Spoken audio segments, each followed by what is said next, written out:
Good morning everyone. सुबह सुबह का टाइम, मैं और मेरी गाड़ी, लंबी ड्राइविंग और मुझे जाना है योगा क्लास। यस, आज है इंटरनेशनल योगा डे। जैसा कि मैंने आपसे प्रीवियस वीडियो में प्रॉमिस किया था कि मैं आप सभी लोगों को अपने साथ योगा क्लास ज़रूर लेकर जाऊंगी। और इस वीडियो में मैं आपको मिलवाऊंगी मेरी मेंटर कविता वेलूरे मैम से। कविता वेलूरे मैम योगा एक्सपर्ट हैं, वो बहुत अच्छा योगा करती हैं। मैं आपको उनके व्यूज़, उनकी वो क्या सोचती हैं योगा के बारे में, आप लोग जो बहाने बनाते हैं कि हाँ हमें टाइम नहीं मिलता, ये होता है वो होता है, ब्ला ब्ला ब्ला, ये सारी चीज़ें मैं कविता मैम से ज़रूर पूछूंगी कि आप अपनी डेली लाइफ में कैसे योगा को अपना सकते हैं। और ज़रूरी नहीं है कि आप योगा ही करें, कोई भी एक्सरसाइज आपकी बॉडी को हमेशा फिट रखती है। हेल्दी लाइफ सभी लोगों के लिए बहुत अच्छी है, ये हमने इस टाइम पे सीख लिया है बहुत अच्छे से। तो चलिए जल्दी जल्दी हम लोग चलते हैं क्लास में। और ये अच्छे अच्छे व्लॉग्स आपको पसंद आ रहे हैं, मुझे बहुत अच्छे से पता है। तो आप लोग ऐसे ही एक्साइटिंग व्लॉग्स देखने के लिए मेरे चैनल को लाइक और सब्सक्राइब करना बिल्कुल भी मत भूलिए। चैनल को लाइक और सब्सक्राइब करते रहिए और मुझे भी सपोर्ट कीजिए। तो चलिए हम चलते हैं जल्दी जल्दी क्लास में।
डाउन आएंगे। सेकंड उपासन है मत्स्यासन। लेटे लेटे पद्मासन या आलती पालती लगाए। अगर पद्मासन नहीं करते तो आलती पालती लगा सकते हैं। लेटे लेटे पैरों को डाउन लाए, दोनों हाथ कंधों के नीचे, हाथ पे वेट देके चेस्ट एंड शोल्डर को उठाइए, नेक को पीछे टर्न करके नेक को हाथ को पीछे टर्न करिए इस तरह से। तो दोनों हाथ लाइट नीचे, टो पकड़े, एल्बोज क्लोज। अगर हाथ टो नहीं पकड़ पा रहे तो हाथ ऐसे हाइट पे रख सकते हैं। ये बहुत ही इफेक्टिव आसन है। दोनों पैर नीचे बैठ गए, दोनों हाथों से पैर के एंकल्स को पकड़ना, फोल्डेड क्लोज टच करना है। सांस लेते हुए पहले पैरों को ऊपर उठाएंगे एंड देन अगेन सांस लेते हुए अपर पकड़।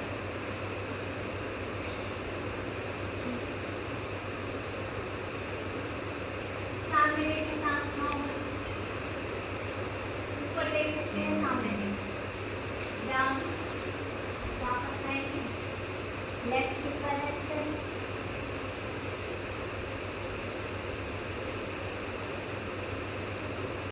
रिलैक्स,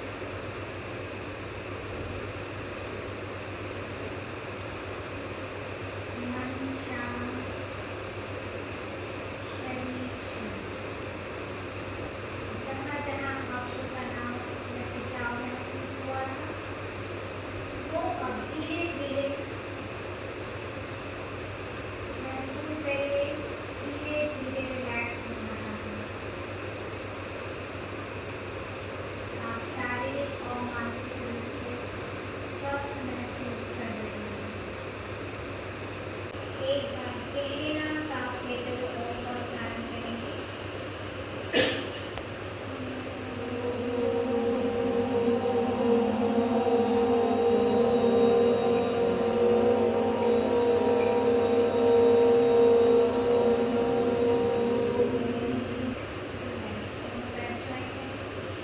जो डायरेक्ट उठ सकते हैं डायरेक्ट उठेंगे, और जो डायरेक्ट हाथ करके पीछे ले जाएं।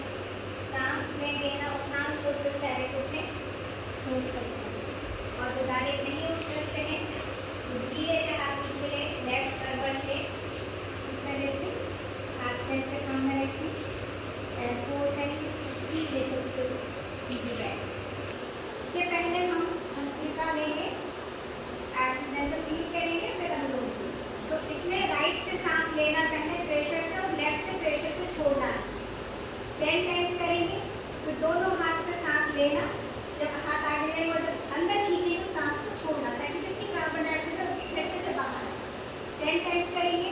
फिर हाथ ऊपर लेंगे, सांस लेंगे और नीचे लाएंगे, सांस लेंगे, हाथ पीछे ऐसे मिलेंगे, ऊपर और नीचे। स्टार्ट करते हैं।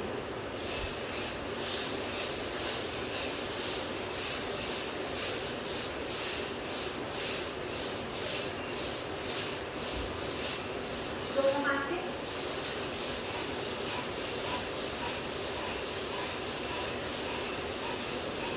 ऊपर,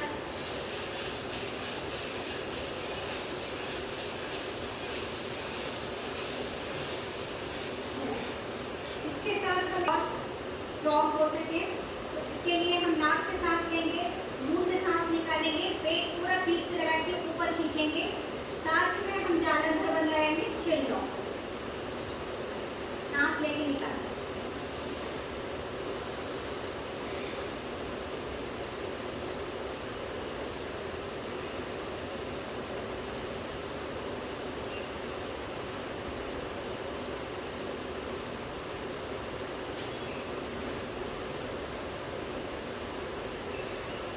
लेफ्ट हैंड ज्ञान मुद्रा में, लेफ्ट नी पर रखेंगे, राइट हैंड दो fingers, index finger middle finger को फोल्ड करके हम हथेली की तरफ लाएंगे। Ring finger, little finger and thumb. Thumb से हम राइट नोस्ट्रिल पे कंट्रोल करेंगे एंड फिंगर से लेफ्ट। तो पहले हम लेफ्ट से सांस लेंगे, राइट छोड़ेंगे फास्ट 10 टाइम्स। फिर हम राइट से लेंगे, लेफ्ट छोड़ेंगे फास्ट 10 टाइम्स। स्पाइन सीधा।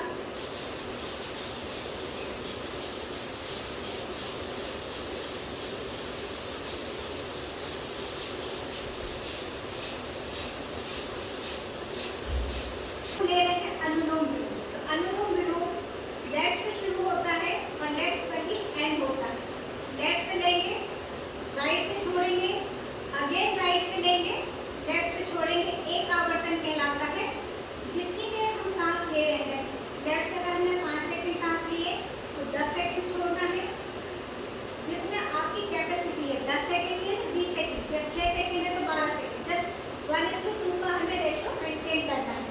तो हम 3 बार अनुलोम विलोम कर रहे हैं। अपने अपने सामर्थ्य के हिसाब से सांस को लेना और छोड़ना रखें। स्ट्रेच करेंगे और चिन ब्लॉक करेंगे जितनी देर हम सांस को रोक सकते हैं।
जैसा कि आप सभी जानते हैं, आज है इंटरनेशनल योगा डे और मैंने आपसे प्रॉमिस किया था कि मैं आपको अपने सभी क्लासमेट से मिलवाऊंगी जिनके साथ मैं योगा करती हूँ।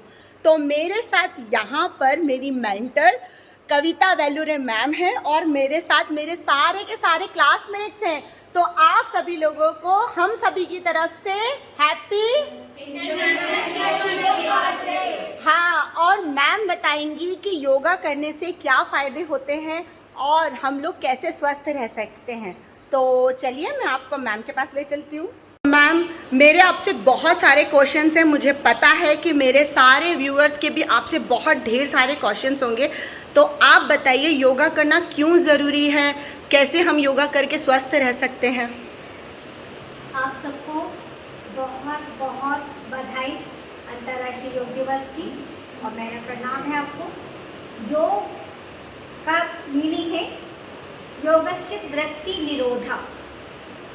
हमारे शरीर मन की जो हमारी स्थिति है उसको बैलेंस करना और हमारे मन में जो बुरे विचार हैं उनको उनसे दूर करना। तो योग हमारे देखा जाए तो हमारे physical, mental and spiritual aspect से बहुत ज़्यादा बेनिफिशियल है। ये हमको एक हेल्दी लाइफ देता है। साथ साथ योग अगर हम देखें तो रोज़मर्रा की लाइफ में हम लोग डेली योग करते हैं। आप लोग को नहीं मालूम कि आप लोग योग कर रहे हैं, योग का मतलब होता है, जैसे अष्टांग योग है। अष्टांग योग में यम नियम आसन प्राणायाम प्रत्याहार धारणा ध्यान समाधि। तो यम नियम में हमारा रेगुलर रूटीन, टाइम पर उठना, ब्रश करना है, नहाना है, टाइम पे नाश्ता करना, अपना टाइम पे ऑफिस जाना, घर के जितने भी जो हाउस वाइफ्स हैं घर के जो काम कर रही है, these are all things are, ये सब योग में ही आता है। तो ये हम जो कर रहे हैं ये हमारे, इसमें थोड़ा सा हम और आगे चलें तो हम आसनों पर आ जाएं। अगर हम डेली रूटीन में अगर अपने को फिट रखना चाहते हैं, हम चाहते हैं कि हमारी लाइफस्टाइल हेल्दी रहे, हम हेल्दी रहें, हमारा आसपास का एनवायरनमेंट हेल्दी रहे, हमारे बच्चे हेल्दी रहें, हमारे फैमिली हेल्दी रहे, तो थोड़ा सा टाइम अगर हम अपने आप को दें, योग करें, तो हम एक हेल्दी एटमॉस्फेयर डेवलप कर सकते हैं। क्योंकि जब आप योग करेंगे तो आपका मेंटल बैलेंस, फिजिकल बैलेंस बना रहेगा, तो वो घर के इन्वायरमेंट में बहुत हेल्प करता है, आपके वर्किंग एनवायरनमेंट में बहुत हेल्प करता है। अदरवाइज इतना ज़्यादा स्ट्रेस है, काम का स्ट्रेस है, घर का स्ट्रेस है, क्योंकि दोनों हस्बैंड वाइफ वर्किंग होते हैं, बच्चों पे हम ध्यान नहीं दे पाते हैं, तो उस वजह से भी हमारा एक वो स्ट्रेस ज़्यादा रहता है, क्योंकि बच्चे हमारी धरोहर, क्या बोल, बच्चे हमारी जान होते हैं। मतलब बच्चों को हम अगर हम नहीं टाइम देते हैं, हमें इतना अंदर से हम बहुत ज़्यादा स्ट्रेस में रहते हैं कि हम बच्चों को नहीं ध्यान दे पा रहे काम की वजह से। तो अगर हम योग करते हैं तो हम बैलेंस करना सीख लेते हैं। जैसे जैसे हमारी लाइफ से हम अगर आधा घंटा भी हम योग करेंगे तो जो हमारे स्ट्रेस लेवल है वो कम होगा। जब स्ट्रेस लेवल कम होगा तो हमारी थिंकिंग, हमारी सोच डेवलप होगी और हमारा मैनेजमेंट इम्प्रूव होगा। क्योंकि अगर आप स्ट्रेस में हैं तो मैनेजमेंट बहुत डिस्टर्ब होता है, क्योंकि अगर आप स्ट्रेस में तो आप सोच नहीं पाएंगे हमें कैसे मैनेज करना। आपको लगता है ये भी कर लो, ये भी कर लो, है ना, बहुत, और इतना सारा काम है, कैसे करें कैसे करें। लेकिन अगर आप योग करते हैं, प्राणायाम करते हैं, तो आप एक अपने आप को स्टेबल बनाते हैं, जो भी काम है उसका आपको प्रेशर नहीं फील होता। क्या योग करने से वाकई में पॉजिटिविटी आती है? 100% पॉजिटिविटी आती है। एंड आपकी जो प्रॉब्लम्स हैं, फिजिकल प्रॉब्लम्स हैं, वो भी क्योर होती हैं। जैसे आजकल के ज़्यादातर देखें तो थायराइड प्रॉब्लम है, डायबिटीज़ है, हाइपरटेंशन है, और आर्थराइटिस है, रोमेटिक आर्थराइटिस, ये जितनी प्रॉब्लम्स हैं ये योग से ही ठीक हो सकती हैं। योग करने से इनको आप बैलेंस कर सकते हो, हार्मोनल प्रॉब्लम्स को बैलेंस कर सकते हो, एंड योग के थ्रू हम अपने आप को, अपनी हेल्थ को इम्प्रूव कर सकते हैं। तो ये बहुत ही इम्पोर्टेंट है। मैं आपके जो बैच में लोग आते हैं उनसे भी कुछ पूछना चाहती हूँ कि आप लोगों को कुछ फ़ायदा हुआ है योग करने से? आप लोगों को कुछ बेनिफिट हुआ है योग करने से? आप लोगों ने अपने हेल्थ में कुछ बेनिफिट देखा है? जो भी बोलना चाहता है आप बोल सकते हैं। क्योंकि मेरे को थायराइड है पिछले 8-10 सालों से, और मैं कंटिन्यू योग कर रही हूँ, तो मैं अपना वेट बैलेंस कर पा रही हूँ, वेट मेंटेन कर पा रही हूँ, और मेरा थायराइड भी हमेशा नॉर्मल रहता है। ये तो मैं भी कहूँगी, क्योंकि मुझे भी बहुत सीवियर बैक पेन रहता था, बट अब बहुत मैंने कंट्रोल किया है उस पर। Ma'am thank you so much ma'am. और मुझे एक बात और जाननी है कि कोविड के दौरान आप लोगों ने जो पॉजिटिविटी फील की वो क्या योग की ही देन थी, और आप लोगों ने कैसा फील किया? क्या आप लोग उस टाइम पर भी, मतलब मैं ये नहीं कहती कि सबको कोविड हुआ होगा, लेकिन फिर भी उससे रहने के बाद भी एक हिम्मत थी, वो योग से ही थी। कोविड के टाइम पे मैम क्या योग ने सपोर्ट किया? 100%, क्योंकि उस समय हम ऑनलाइन क्लासेस में थे, और मेरे साथ जितने लोग ऑनलाइन जुड़े हैं उनमें से मैंने शायद ही किसी को इससे सुना कि उनको कोविड हुआ है, और जिनको किसी भी वजह से हुआ, जैसे बाहर के थ्रू आया या फैमिली के थ्रू आया, उन्होंने बहुत जल्दी रिकवर भी किया, बहुत ज़्यादा। क्योंकि देखिए ऑलमोस्ट 1.5 ईयर होने को आ रहा है कोविड को, और मेरे साथ जितने लोग जुड़े हैं योग से, मेरे को कई बार लोग फ़ोन आते हैं कि मैडम हमको हुआ था लेकिन हमें ज़्यादा हॉस्पिटल जाने की ज़रूरत नहीं पड़ी, आपके सिखाए हुए योगिक प्राणायाम और आसन से हम बहुत जल्दी रिकवर हो गए, हम पर बहुत ज़्यादा इफेक्ट नहीं पड़ा। ये तो मैं भी बोलती हूँ। तो ये चीज़ है कि अगर हम हेल्दी लाइफस्टाइल अगर अपनाते हैं तो हम ये जितने भी जो पेंडेमिक जो हमारा है, कोविड जो चल रहा है, जिससे जो डेथ्स हो रही है, जो क्योंकि क्या तो बहुत सी डेथ्स तो खाली कोविड सुन के स्ट्रेस से ही हुई है, अगर देखा जाए तो, क्योंकि ये अगर किसी को मालूम है कि यार हमें कोरोना हो गया, तो वो इतना स्ट्रेस में आ जाता है कि वो अपने आप को रिकवर करने में अपनी खुद को हेल्प नहीं कर पाता। और काफ़ी लोग इसीलिए अपनी ज़िंदगियों से अपनी लाइफ गंवा चुके हैं। तो हम ये चाहते हैं कि आप पॉजिटिव रहिए। अगर कोई बीमारी आती है, वो आप अपने विल पावर से उसको आप उससे बाहर आ सकते हैं, ओवरकम कर सकते हैं। क्योंकि कोई भी बीमारी ऐसी नहीं है जो ठीक नहीं हो सकती। कोई भी बीमारी बहुत बोलना चाहिए कि क्रिटिकल नहीं है। अगर हम पॉजिटिव सोचेंगे, अच्छा सोचेंगे, हेल्दी लाइफस्टाइल अपनाएंगे, हम बहुत जल्दी इस चीज़ से बाहर आ जाएंगे। क्योंकि ये प्रॉब्लम ऐसी कि ऑल ओवर वर्ल्ड में फैली है, और ये एक दूसरे से मिलने से, करने से, पास में बैठने से, फैमिली में लोग कहीं भी गए, कहीं मार्केट में गए, कहीं से लेकर आते हैं और फैमिली भी इफेक्ट होती है। लेकिन अगर हम अपनी लाइफ को थोड़ा सा हेल्दी रखेंगे तो हम बहुत जल्दी इससे बाहर निकल सकते हैं। और योग ज़रूर अपनाइए, क्योंकि योग ही एक चीज़ है, एक ऐसा बोलना चाहिए हमारे लाइफ का सिस्टम है। योग इतना हमारे लिए इफेक्टिव है कि हम अपनी जितनी भी प्रॉब्लम्स हैं उन सबको योग से, मेडिटेशन से, प्राणायाम से क्योर कर सकते हैं और एक अच्छी हेल्दी लाइफ जी सकते हैं। और आप सबसे अनुरोध है, सबसे मेरी प्रार्थना है कि आप लोग इसको अपनाइए, योग ज़रूर करिए। मेरा आज का आखिरी क्वेश्चन, कई लोग बोलते हैं कि हमें टाइम नहीं मिलता, तो योगा लगभग कितना देर करना चाहिए एटलीस्ट डेली रूटीन में? देखिए, ये बहुत ही इम्पोर्टेंट क्वेश्चन है। टाइम नहीं मिलता, ये एक अपने आप से एक बहुत बड़ा झूठ है। मतलब अपने आप को आप बहुत बड़ा झूठ बोल रहे हो। क्योंकि आप खाना खाने के लिए टाइम निकाल सकते हैं, बाकी चीज़ों के लिए आप टाइम निकाल सकते हैं, योग के लिए क्यों नहीं निकाल सकते? अगर आपको सुबह टाइम नहीं है, आप दोपहर में करिए, शाम को करिए, जब टाइम मिले आप 15 मिनट भी योग करिए। 5 मिनट आप सुबह प्राणायाम कर लीजिए। प्राणायाम दिन भर में मना नहीं, मैं नहीं बोलूँगी कि आप प्राणायाम सुबह ही करें। बाकी आसन है, थोड़ा बहुत वॉकिंग है, थोड़े से आप सिंपल आसन भी है, सूक्ष्म योगिक व्यायाम हम बोलते हैं, आप इसको भी अगर आप कर लेते हैं, कोई टाइम बाउंडेशन मत रखिए। आप खाना खाने से आधे घंटे पहले कर लीजिए। आप ऑफिस में हैं, मैंने बहुत सी चीज़ें अपने वर्किंग लेडीज़ को, अपने वर्किंग स्टूडेंट्स को बताई हैं। ऑफिस में बैठे बैठे भी जब लंच टाइम में आप 10 मिनट का भी आप योग कर लें, अपने आप को आप फिट रख सकते हैं। क्योंकि आजकल स्पॉन्डिलाइटिस की बहुत ज़्यादा प्रॉब्लम्स और बैठ रही है। तो नॉन स्टॉप आप लैपटॉप पे बैठते हो, सिटिंग रहती है, आप उठ नहीं पाते। तो उसी में हम कैसे अपनी स्टाइल कैसे, अपना सिटिंग कैसा रखें, कैसे हम अपने आप को बैठे बैठे योग करके अपने आप को हेल्दी एंड फिट रख सकें, ये सब कर सकते हैं। टाइम का कोई आप लिमिटेशंस नहीं रखिए, टाइम की बाउंडेशन नहीं रखिए, और अपने आप से प्रॉमिस करिए कि हम चाहे 10 मिनट योग करें, चाहे हम 15 मिनट योग करें, बट हम योग करें। Thank you so much ma'am. मेरे सब्सक्राइबर्स को, मेरे व्यूवर्स को वाकई में बहुत अच्छे टिप्स मिले होंगे। Thank you everyone, thank you. Thank you.